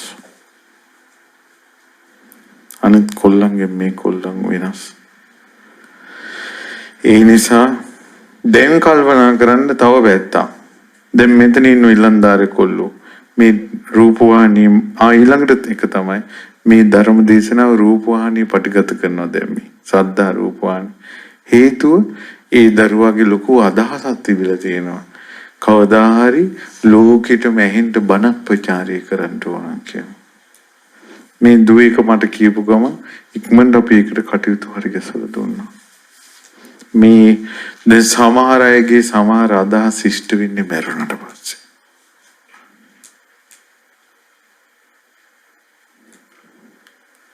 මේ බලන ඔහුගේ අදහස් ඉෂ්ට වෙන්නේ ඔහු මැරුණට පස්සේ. පුදුම ලෝකයක්. දැන් බලන්න තරුණ කොල්ලෝ ටික උඹලා මැරුණට පස්සේ හාමුදුරුවමක් ඇවිල්ලා මේ විදිහට ಗುಣ කියන්න චරිතයක් Taman තුල තියෙනවද කියලා තමා තුලින් බලන්න. මේ හරස පුතාට මම කවදා හරි ලෝකෙටම ඇහෙන්න බණක් කියවන්න ඕන කියන ප්‍රාර්ථනාවක් තිබ්බා. අද ඒක ඉෂ්ට වෙනවා. නුඹලගේ ජීවිත තුල දිහා බලන්න එවැනි ප්‍රාර්ථනා තියෙනවද කියලා. පුදුම සාගතයි. මේ අනුව පේනවා ඒ හරස පුතා අනිත් තරුණ ළමයින්ගෙන් වෙනස්. වෙනස් නිසා අන්න ඒ යන්නේ නැති ලෝකෙකට ගියා. මැරෙන විදිහ නෙවෙයි උපදින තැන හොයන්නේ. මගේ බුදුරජාණන් වහන්සේ මෙසේ වදාළා. පින්වත් මහණෙනි, එක පැත්තකට නැමිලා තිනවා ගහක්. අපි හිතමුකෝ කුඹුරක් පැත්තට පොල් ගහක් නැමිලා පාත් වෙලා. ගොඩක් පාත් වෙලා කුඹුරු පැත්තට පොල් ගහ. මේ පොල් ගහ කපද්දි කොහෙටද දැන් වැටෙන්නේ? කොහෙටද වැටෙන්නේ? කුඹුරට. ඇයි මේ පොල් ගහ කුඹුරට වැටුනේ? උනායිත් අහනවා මං. පොල් ගහක් නැමීලා තියෙන කුඹුරු පැත්තට. ඒ ගහ කපද්දී කොහෙටද වැටෙන්නේ? ඇයි නැමිලා තියෙන්නේ බර වෙලා තියෙන්නේ කුඹුරු පැත්තට. ඒක මේ ඒ පොල් ගහ චේන්සෝ එකකින් කපනවා. දැන් කොහෙටද වැටෙන්නේ? කුඹුරට. කීයතකින් කපනවා. කොහෙටද වැටෙන්නේ? පොරවෙන් කපනවා. පීයකින් කපනවා. බැකෝයකින් ගහ වටේ හාරනවා. කොහෙටද වැටෙන්නේ? ඇයි බරේ පැත්තට නිසා. තේරුම් ගන්න මැරුණාට පස්සේ යන ලෝකේ බර පැත්තට යන්නේ. කොයි විදියට මැරුණත්. ඇක්සිඩන්ට් එකකින් මැරුණත්, ඉස්පිරිතාලේ ඉඳලා මැරුණත්, ඊළඟට පීයනුම් කාලා මැරුණත්, වසක් විසක් කාලා මැරුණත් ඉපදෙන්නේ බර පැත්තට. මේ කොල්ල කොහෙටද බර කියලා නෝන දන්නව. රස්සාව පටන් ගන්න බිස්නස් පටන් ගන්නකොට ලොකු අධිෂ්ඨානයක් කරලා කිරිවෙහෙර ළඟ පූජාවල් තියෙනවා. හම්බෙන ආදායමෙන් 3% හෝ 5% බුද්ධ ශාසන වෙනුවෙන් වෙන් කරනවා. එයාගේ ප්‍රාර්ථනා කරදරයක් කිව්ව ගමන් රුවන්වැලි සෑයට යනවා. මේ කෙල්ලට සිහිය මුලා නොවෙන්න එක හේතුවක් තිබ්බා. මේ කෙල්ලට පුතන් කියලා මේ නෝනා මොනහරි ප්‍රශ්නයක් කරදරයක් අපිට අනාගතේ වුණොත් ඔයා එකපාරම අනිත් අය කියන්නේ වහන්න නැතුන් ඉක්මනට සද්දා සීල ස්වාමීන් වහන්සේ හොයලා ආගන්න කියලා. එතකොට මේ කෙල්ලට මිනිස්සයා මැරුණා කියපු ගමන් අරක හිතට ආවා. ඇවිල්ලා එයා හිතුවා ආන්දරෝ කොහෙද කොහොමද පණිවිඩය දෙන්නේ කියලා. කෙල්ලට පිස්සු වැටෙන අවස්ථාවක් නැති වුණා. මේ කෙල්ලා නාඩා තිබ්බේ මැරිච්ච කොල්ලා. මම ඒකයි කිව්වේ කොල්ල විශේෂයි. මේ කෙල්ල කඩාගෙන වැටෙන්නේ නැතුව මේ රඳවලන් තියෙන්නේ ඒ කොල්ලගේ අවවාදේ.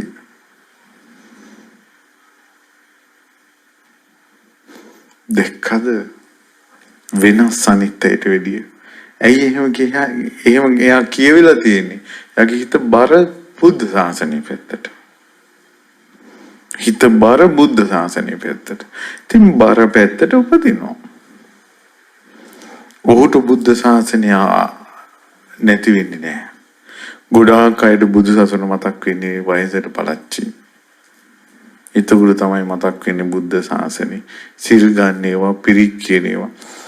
මේ බණහන කොල්ලෝ අතර ඇති 3 සූත්‍රي තනියෙන් කියලා නැති කොල්ලෝ. මේ කොල්ල දවස් 7ක් මාත් එකට පිරික් කියපු කොල්ලෙක්.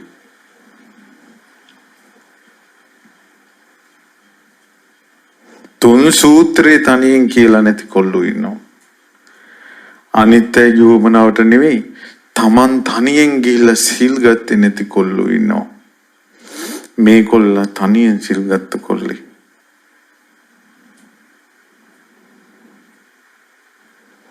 ඒ නිසා මේ මැරිච්ච කෙනාගේ එයාට රැකවරණේ හදාගත්තා. දැන් පණ පිටින් ඉන්න ජීවත් වෙලා ඉන්න අය තමන්ගේ ජීවිතය හදාගන්න. ඒක තමයි මම මේ කියන්න හදපු සත්‍යය. ඕක තමයි සත්‍යය. ඒ නිසා ඊළමයා ගැන අමුතුවෙන් අපිට බලන්න දෙයක් නැහැ. කරන්න තියෙන්නේ සිහි කල්පනාවෙන් පිනක් කරලා පින් දෙන එක. මැරිච්ච කෙනා වෙනුවෙන් කරන්න තියෙන එක නේද? මම දැකලා තියෙනවා විමානවත් විදිනවා එක ප්‍රේතෙක් යනවා තමන්ගේ ජීවිතේ පින් ගන්න තැනකට ප්‍රේතෙක් ගිහිල්ලා එනවා යා. එයාට පින් හම්බෙලා නැහැ. ඊට පස්සේ අජාසත් රජුරවහන වෙයි මේ මොකද මේ ගිහිල්ලා පින් නැතු වෙන්නේ? මේ සැපවත් වෙලා නැහැ නේ. කියන දහහනේ ගන්නට සුදුසු පිරිසක් ආවෙත් නැහැ. සංඝය එතන හිටියෙත් නැහැ. ඒ වගේම මගේ පවුලේ පිරිස මට දාන පින් අනුමෝදන් කළේ 10 දෙනා අදහස් 10ක් කියනවා. ඔක්කොම එක අදහසක නැහැ. 10 දෙනා ප්‍රියයෙන් බලමින් දන් දෙන්නේ. පවුලේ අරුබුදයක් ඇති වෙලා. ඔය කාරණා නිසා මට පිනාවේ නැහැ කියනවා. දානයක් දෙද්දි සිහි කල්පනාව ඕන. එකිනෙකා ප්‍රියයෙන් බැලීම ඕන. එක හිතෙන් පින් දෙනවා කියන අදහසින් කරන්න ඕන. ඒකනේ මං කිව්වේ සමහරට මම කියන වචන සැරවි නමුත් ඇත්ත කියනවා. ඇත්ත කිව්වොත් ගොඩාක් පින් රැස් වෙනවා. මම ඔයාලට කිව්වා හොඳට බණ අහන්න. ඇත්ත අහනකොට පින් රැස් වෙනවා. ගොඩාක් පින් මේ ඔක්කොම මැරිච්ච කෙනා වෙනුවෙන් දෙන්න පුළුවන්. මේක තමයි උත්තරීතර මිය ගිය කෙනා වෙනුවෙන් කරන්න පුළුවන් උත්තරීතර දේ. ඒ නිසා හෙට දාන වෙලාවේ හොඳට සිහිය තියෙන්න ඕන. අඬා හැඬිලි බෑ. හාමුදුරුවෝ වඩිනකොට සාදුකාරය ඇහෙන්න ඕන. ඇඬිල්ල නෙවෙයි. මම අදිනකොට මට ඇඬිල්ල ඇහුනේ. සංඝයා හිට දානට වඩිනකොට සාදුකාරය ඇහෙන්න ඕන. මට ඇහුනේ මගේ පුතා නැති වුණා කියන එක. හිට ඇහෙන්න ඕන මේ පින පුතාට අනුමෝදන් වෙන්න ඕන කියන එක. ඒ වගේ හිට ඇහෙන්න ඕන. මගේ පුතා නැති වුණා කියන එක මට ඇහුනේ. හිට කියන්න ඕන මේ දානේ මගේ පුතාට පින් පිනිස දෙනවා. හිට නැති වෙච්ච වනේ හිට තියෙන දෙනේවා. ජීවිතේ විනාශ කර ගන්න ඕන. ධර්මයෙන්. ඉතින් අර මරණය ගැන ශෝක නොකර හිටපු පිරිස ගැන සක්දිනේද පුදුමෙලා සක්‍ර සම්පත්තියෙන් පිනීඳ මුළු ගෙදරම වස්තුව පුරවලා ගියා. සක්දිනේද උරංග කියන ජාතකයේ අර අඬන්නේ නැති කතාව තියෙනවා. අද ගෙවල් මල ගෙදරක් තියෙනවා. ඔක්කොම අඬනවා. ගෙවල් වල බඩු මුට්ටුත් නෑ අවසානේ. දීපංකරයට ණය වෙලා අඬන මල ගෙවල්. නාඩා හිටපු මල ගෙදරක සක්දිවිඳුගේ විමානය වුණා. ගියේ සත්තුරුවනින් පුරවලා. කවුරුත් මැරෙනවා. අద్භූත නෑනේ. ඒතර ගොඩාක් ශෝකේ ඉන්නේ බැඳීමත් එක්ක. බැඳීමේ ඉන්නේ සත්‍ය කල්පනා නොකිරීමත් එක්ක. ඒ නිසා සත්‍ය කල්පනා කරන පිරිසක් වෙන්න. මේ සිද්ධියෙන්වත් මරණය ගැන කල්පනා කරන්න. තවම ලස්සන කරුණු ටිකක් හොඳ පොයින්ට් ටිකක් ළමයින්ට දුන්නා. ඒ තමයි මල ගෙදරක ගිහිල්ලා ඔයාලා දාලා බලන්න මිනියට. ඔයාලා දාලා බලන්න මිනි පිටි ගොඩක් ගණන්. ඉතින් මිනි පිටි ගොඩක් ගණන් වුණාට මැරිච් එක මොහොතක්වත් සරින්නේ නැහැ. එයාට සැපේ දැනෙන්නේ නැහැ. වටේට ලස්සන මල් තියලා තියෙනවා. ඒක මැරිච් කෙනාට පේන්නේත් නැහැ. ඒ වගේම මැරිච් කෙනාට සුවඳ දෙන්නෙත් නැහැ. මිනිහ වටේට ලයිට් දාලා තියෙනවා. මැරිච් කෙනාට පේන්නේත් නැහැ. ශාලස්සනයි කියලා කියන්නේත් නැහැ. නම් මේ ඔක්කොම කරලා තියෙන්නේ මැරිච් කෙනාට නෙවෙයි. කාටද කරලා තියෙන්නේ? මිනිස්සුන්ට. දැන් උනේ කල්පනා කරනවා. එහෙනම් මැරිච් කෙනාට නෙවෙයි මේ කරලා තියෙන්නේ. එහෙනම් මල ගෙදර තමන් මිනියට දැම්මොත් ඒ මැරිච් කෙනාට තමන් දැම්මොත් එහෙනම් මං වෙනුවෙන් කරපු මොකක්වත් නැහැ. මැරිච් කෙනා වෙනුවෙන් කරපු කිසිම දෙයක් මිනි වෙට්ටියවත් නැහැ. ඊට පස්සේ බලනවා. ඔන්න අම්මා අඬනවා, තාත්තා අඬනවා, කට්ටිය අඬනවා. ජීවත් වෙලා ඉද්දින් පුතා නිසා අම්මට සීවිකල්ුන්නේ නැහැ. මැරුණාට පස්සේ සීයේ නැහැ කට්ටියට. ඒතුරියා කල්පනා කරනවා හත්තිලා වගේ. මම මැරුණාට පස්සේ පණ පිටින් ඉන්නේ උන්ට සීයක් නැහැ. එයා හිතනවා මේ අනිත් අයගේ සීයේ නැතුනේ මම මැරිච්ච නිසා මටත් පවද්ද දන්නේ නැහැ කියලා හිතෙනවා එයා. මම මේ කිල්ලට කිව්වා. දුව මේ පුතාට කලින් උඹ මැරිලා තිබ්බනම් උඹ කැමති කොල්ලා මිනි පෙට්ටිය බදාගෙන අඬා ඉන්නව දකින්නද හිත හදාගෙන ඉන්නව දකින්නද කැමති කියලා හෙවෝ. ඊට මේ කෙල්ල ගත් කට කිව්වා මම කැමති මගේ මහත්තයා අඬනවට නෙවෙයි හිත හදා ගන්නවට. මං කෝ එනම් මහත්ය ධර්මයේ දන්න කෙනෙක් නම් මහත්යත් කැමති මහත්ය මරණයට පස්සේ යා වැළපෙනවට නෙවෙයි හිත හදාගෙන ඉන්නවට. මහත්ය කැමති දේ කරපන් කිව්වා. දැන් අම්මත් කල්පනා කරන්න. අම්මා කැමති අම්මා මැරුණාට පස්සේ දරුවෝ ටික වැළපී පිස්සු වගේ පාරවල් තොටවල් වල දුවනවටද කැමති කියලා තනියෙන් කල්පනා කරන්න. අම්මා කැමති නෑ ඒකට. ඒ පුතාත් කැමති නෑ. පුතා අකමැති දේවල් අම්මා කරන්න.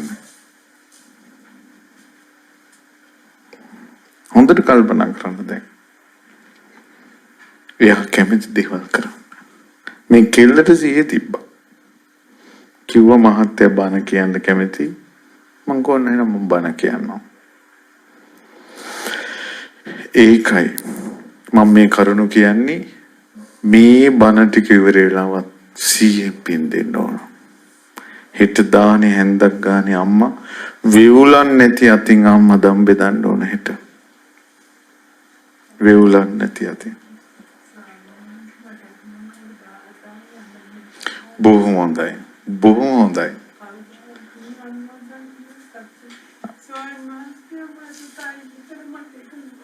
හරි ඒක තමයි. දැන් හරි. දැන් හැදෙන්න ඕන. දැන් අද සතුටින් පින් දෙන්න ඕන. ඒ වගේම හෙට දානේ විවුලන් නැති අතින් හොඳට සිහියෙන් හොඳට ඇඟේ හයියෙන් දානේ ටික ගෙනියලා අද රැයට හොඳට කන්න ඕන. හොඳට බොන්න ඕන. හෙට දානේ බෙදන්න දෙනවා. හවිහත්ති ඕන. ඊළඟට ඇස් අඩවල් කරගන්න නැති පණ ඕන. හාමුදුරු ටික හොඳට පේන්න ඕන. අරෙන් එන උඩ සාදුනාදී ඇහෙන්න ඕන. පුතා හතුට වෙනවා. මම දැන් කිව්වේ දැන් අම්මා පුතා මැරුණාට පස්සේ කොහෙද ගියේ කියලා. මම උපමාවක් කිව්වා ගහක් බරපැත්තට තමයි වැටෙන්නේ. ඒක බුද්ධ වචනේ. මං කිව්වා මේ කොල්ලා අනෙක් කොල්ලෝ වගේ නෙවෙයි. විශේෂ කොල්ලෙක්. ඒ නිසා අනිත් මිනිස්සු මැරුණාට පස්සේ යන සතර අපායෙ මෙයා යන්නේ. බුදු කෙනෙකුට පැහැදිච්ච පින්බලෙන් බුදු ගුණ කියපු පින්බලෙන් දවස් 7ක් පිරිත් කියපු පින්බලෙන් මහසෑය වැඳපු පින්බලෙන්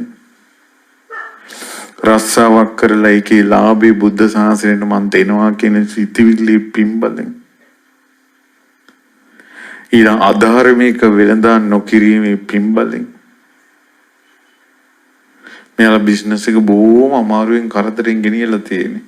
ඕයි නම් එළන්දාරියෙකුට පුළුවන් එහෙන් මෙහෙන් දාලා රෝල් දාලා ග්ලෝගෙට ගිනි තියාගෙන සල්ලි හම්බ කරන්න. ගින්දර සල්ලි නැහැ. ඒකෙන් තීරුම් ගන්න පුතා කොහෙද ගියේ කියලා. ඒ නිසා අපිට ඕනේ අපි හැදෙන්න. අපි හැදෙන්න ඕනනේ. ඒ නිසා හොඳට හිත දානේ කටයුතු ටික කරගන්න, හොඳට පින් අනුමෝදන් කරන්න, මැරිච්ච කෙනා වෙනුවෙන් කරන්න තියෙන එකම දේ තමයි හොඳට දන් දීලා පින් දෙන එක. ඇන්ඩිල්ලෙන් කිසි වැඩක් නැහැ. අනිත් එක තමයි මේ පසක තැබේවා. මේ පුතාගේ කතාව පසක තැබේවා. අපි මැරෙනවානේ. අපි මැරෙනකොට කිසි දෙයක් කරන් යන්නේ නැහනේ. හැම දෙයක්ම අතහැරලා යනවානේ. ඒකයි මම කිව්වේ අර ළමයින්ට මැරිච්ච තැනට අපේ ඇඟ දාලා බලන්න අම්මලා තාත්තලා ඥාතින් ඉන්න විදිය. මම කොහොඳට මේ බැලුවේ මම දැක්කා මල ගෙවල් වලට ගියට පස්සේ මිනිස්සු වෙනවා ඔළුව පාත් කරනවා පොඩ්ඩක් එළියට යනවා පොඩි කයියක් ගහනවා රවුමක් දානවා ෆෝන් ඔබ ඉන්නවා. මට හිතුණා මෙයා මැරිච්ච දවසටත් මෙයාගේ යාළුවෝ කරනවා. මෙයා මැරිච්ච දවසටත් මෙයාගේ යාළුවෝ කරනවා. අපි නම් අපවත් වුණ ගමන් අපි කාටවත් දැනුම් දෙන්නේ ඉන්න සුපි කට්ටිය එකතු වෙලා අපි ආදාහනය කරන එක දවසයි. දවසක්වත් රැයක් කෙලි වෙන කල්වත් අපි තියන්නේ. ඒක අපි සංඝ කතිකාවත.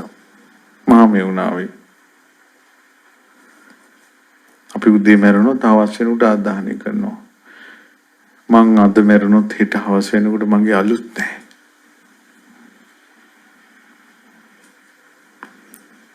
නමුත් අපි බුද්ධ ශාසනයට ඇවිල්ලා අපි කොයිතරම්නම් පින් කරගත්තද? කොයිතරම්නම් පින් කරගත්තද? කුසල් කරගත්තද? ජීවිතය ඇත්ත ගැන හිතුවද? මං කියන්නේ මල් ගහක් තරම්වත් හිතන්න ජීවිතය ගැන. මල් ගහක් මල් පිපිලා පර වෙලා වැටෙනකොට අඬන්නේ. අපි දන්නවා ඒක හැටි කියලා. එනම මිනිස් මැරිද්දී අපි අඬන්නේ. අපි ඒක මිනිසුන්ගේ හැටි කියලා හිතලා නැහැ. එනිසා කාටත් මරණයට මුහුණ දෙන්න අවස්ථාවක් ලැබෙනවා. එදාට ඒකට මුහුණ දෙන්න නම් අදම සිහි කරන්න මරණය අපි කරා එනවා. මරණයක ස්වභාවය ඒ වෙනකොට කුසල් කළා තියෙන්න ඕන කියලා. ස්වාමීවරු බිරිඳ ගැන හිතන්න ඕන මරුණාට පස්සේ ඇයට ජීවත් වෙන ක්‍රමය. බිරිඳ ස්වාමියා ගැන හිතන්න ඕන මරුණාට පස්සේ ඇය වෙනුවෙන් වැළපෙන්නේ නැති ස්වාමියෙක්. දෙමෝපිය දරුවෝ ගැන හිතන්න ඕන එයයි මරුණාට පස්සේ දරුවන්ට යන කලදසාව. දරුවෝ දෙමෝපිය ගැන හිතන්න ඕන මරුණාට පස්සේ අඬන්නේ නැතුව වැළපෙන්නේ නැතුව ඉන්න දෙයක් ගැන කල්පනා කරන්න. ජීවිතේට මෝන දෙන්න. හැබැයි අම්මා ගොඩාක් දුක් වීමේ එක ප්‍රතිඵලයක් තියෙනවා. මෙච්චර සැරට ওই විස්තරේ කිව්වේ අම්මා නිසා. මුන්දට මේක තේරුම් කරන්න. ඒ නිසා ලෝකෙ ගොඩාක් අය ඒ විස්තරට ගැහුවා. සයි පින්බලිනුත් අම්මා සුවපත් වේවා. ඉතින් ඒ වගේම මේ රැස් කරගත්ත සත්‍ය ධර්මයේ කියපු පින්බලයි මම මේ කැමැත්තෙන්ම මේ ධම් දේශනා කළේ. මරණය ගැන මා මේ දේශනා කරපු සත්‍ය දහම් කතාවේ පින්බලයි ඔබ ධර්මය අහපු පින්බලය ඒකාන්තයෙන් හිරාන් හරස කුමාර සෙනවිරත්න පුතාට අනුමෝදන් වේවා මේ පින්බලෙන් පරලොව සැපයටපත් වේවා කියලා සාදු කියනවා. ඒ වගේම ඒ හරස පුතාට පරලොව ජීවිතේ සත්පුරුෂයෝ මුණ ගැසේවා කියලා සාදු කියනවා. ඒ වගේම අකල් මරණ වලින් මේ යන සංසාරින් නිදහස් වෙන්න ලැබේවා කියලා සාදු කියනවා. සියලු දිව්‍යෝ මේ පින් අනුමෝදන් වෙලා මේ පින්වතුන් ආරක්ෂා කරත්වා සියලු දෙවියෝ සතුටින් අද ධර්මයේ දේශනා කරපු පින අනුමෝදන් වේවා. Windy.lk online shopping store. Now you can find latest styles in our store. 1000 styles to choose. Go and buy your favorite. Home delivery is available. Please visit www.windy.lk. Contact us now.